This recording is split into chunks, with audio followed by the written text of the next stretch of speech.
N'umunsi wa gatandatu w'imikino ihuza ibigo by'amashuri mu karere ka Afrika y'Uburasirazuba izwi nka FEASA, ndetse navuga ko ari umunsi utari woroshye kubera ko byasabye ko tuva mu mujyi wa Kakamega ndetse tuza gufata intera y'ibirometero bigize kuri 16 tujya mu ntara ya Vihiga ahabereye imikino yo gusiganwa ku maguru ya atletisme. Ni imikino mu by'ukuri ahantu bari gukinira harakonje, byanatumye kwimura aho bagomba gukinira kuri Bukungu International Stadium bimuka nuko hari ikibazo cy'imvura ndetse n'ubukonje bukabije. Rero aho twaje gukinira mu by'ukuri abakinnyi b'Abanyarwanda bagowe cyane mu gusiganwa ku maguru kubera ko umwaka ushize u Rwanda rwari rufite imidari 2 ya zahabu yaregukamwe na Magnifique, ariko uyu mwaka ntabwo ahari. Byagwe rero u Rwanda kubona umudari uwari wo wose. Abakinnyi b'u Rwanda basiganwe ariko ntabwo borohewe n'ikirere. Ikindi bambwiye ko mu by'ukuri aho bari gukinira nabo bari gukina nabo basa nkaho babarusha imyitozo. Ndaza kuganira n'umutoza avuga Imana aze kubigaruka, ariko urebye mu by'ukuri uyu munsi wa gatandatu muri atletisme usa nkaho utagenze neza, nubwo ku munsi w'ejo ku munsi wa karindwi y'imikino nabwo bazongera bagakina, ariko amahirwe ntabwo ari menshi yo kuba twabona umudari muri imikino yo gusiganwa ku maguru. Nkuko nari maze kubigaruka rero ndi kumwe n'umutoza wa atletisme mu ikipe yaje ndavuga ihagarira u Rwanda ndetse n'abakinnyi bose b'u Rwanda, havuga Imana. Ikaze, umeze neza? Yego murakoze cyane, kuko turi hano mu mikino yo gusiganwa ku maguru ya atletisme, aho u Rwanda twitabiriye imikino ya FEASA ihuza ibigo by'amashuri byo muri East Africa, bityo tukaba twaraserukanye abakinnyi 10, abakobwa 5 n'abahungu 5 bakina discipline zitandukanye. Harimo metero 100, metero 200, metero 400, metero 800, metero 3000 na metero 5000, nicyo no gusimbuka. Niyo mikino twebwe twaba twarabashije kuzana hano muri Kenya. Nk'umutekinisi urabona yabuze iki ko nta mudari na finale nyinshi turi kubona? Birasa nkaho byagoye bano bana, hari n'abatasoje. Byagenze bite? Abana urwego rwabo ugereranyije nabo bari gukina nabo, twebwe ni urwo rwego rwacu twebwe nk'Abanyarwanda, ariko ntabwo twatakaza icyizere kuko turaranya abakinnyi bageze kuri 3 bazakina finale ejo. Ubwo reka turebe ikizavamo, ko nibura wenda umudari wa mbere dushobora kutawubona, ariko umudari wa kabiri wa gatatu birashoboka ko dushobora kuba twawubona. Habuze ikintu iki cyabagoye? Ikintu cya mbere cyabagoye hari ikirere, nkuko buri muntu wese uri ahangaha ari kubibona.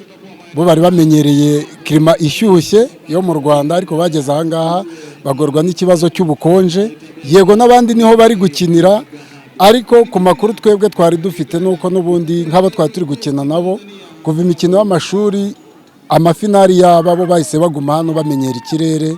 Natwe rero wenda icyo ngicyo twakigira wenda nk'impamvu ya mbere, ariko icya kabiri n'imyitozo yacu nyine ubwo nuko twabashije kwitoza, niyo mpamvu ari uwo musaruro twabashije kubona.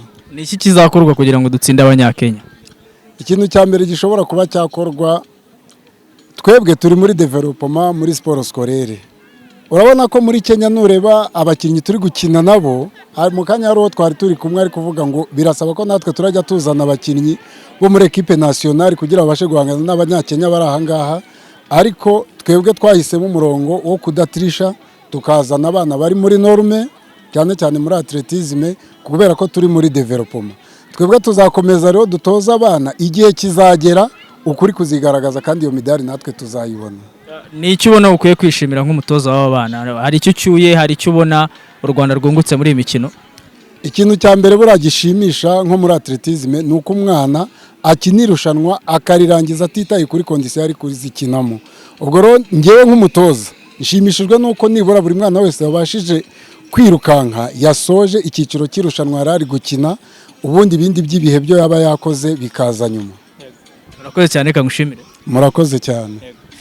Uwo ni umutoza rero havuga Imana, arakoze cyane. Ariko mu yindi mikino ugereranyije no muri atletisme ho hari icyizere, nko muri football mu bakiri batoya batari imyaka 15 Mukungu iri mu itsinda ryayo n'ama equipe menshi atandukanye, ariko n'ama equipe 3 ahatanira imyanya 2 ifite amanota 7. Ku munsi w'ejo barakina umukino wabo wa nyuma, navuga ko ari uwo gutsinda kugira ngo bakomeze muri kimwe cya kabiri kirangiza, naho Aperugunga ndetse na CGF Kazo zamaze gusezererwa. Ndetse muri basketball ITS Kigali ndetse na Saint Bernadette y'Ikamonyi zirasa naho zifite nazo amahirwe kubera ko Saint Bernadette uyu munsi yatsinze ndetse yongera amahirwe ko mu itsinda ni ya kabiri, ndetse APR Rugunga muri 3-3 nayo iratanga icyizere mu gihe aramuka nayo itsinze umukino wayo wa nyuma. Ahandi twiteze umudari ni muri handball Adegi iracyafite amahirwe kubera ko ikomeje kuyobora itsinda, niyo kipe dushobora kwizera ko yakitwara neza ikaba yanatwara igikombe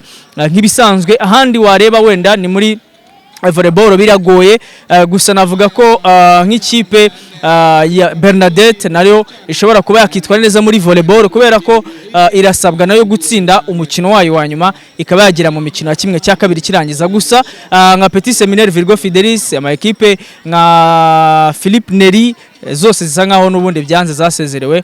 Ubwo aho naho muri volleyball birasa nkaho ari ikipe imwe dutegereje muri kimwe cya kabiri, ariko nabwo utakizera ko hari igikombe watwara. Ahandi ni muri rugby Gitisi yaratsinzwe cyane, ndetse na netball Gahini iratsindwa. Nekereza ko ahandi twari twiteze ko dushobora kuba twabona imidari ni muri atletism uyu munsi, rero bikaba abyanze. Ndavuga ko imikino yo irasozwa kuri uyu wa gatandatu, turaba twamaze kumenya abatwara imidari, ndetse finale zo ni ku wa gatanu zose zarazirangiye tukamenya ese u Rwanda hari imidari rugomba kwegukana, dore ku mwaka ushize rufite imidari 3 ya zahabu. Byumvikana ko uyu mwaka birakomeye cyane no kugira ngo bongere kuba bageza kuri iyo midari 3 ya zahabu. Ndacyari Olivier nk'ibisanzwe ndi mu mikino ya FEASA mu mujyi wa Kakamega, ariko uyu munsi twakoreye mu ntara ya Vihiga mu gihugu n'ubundi cya Kenya.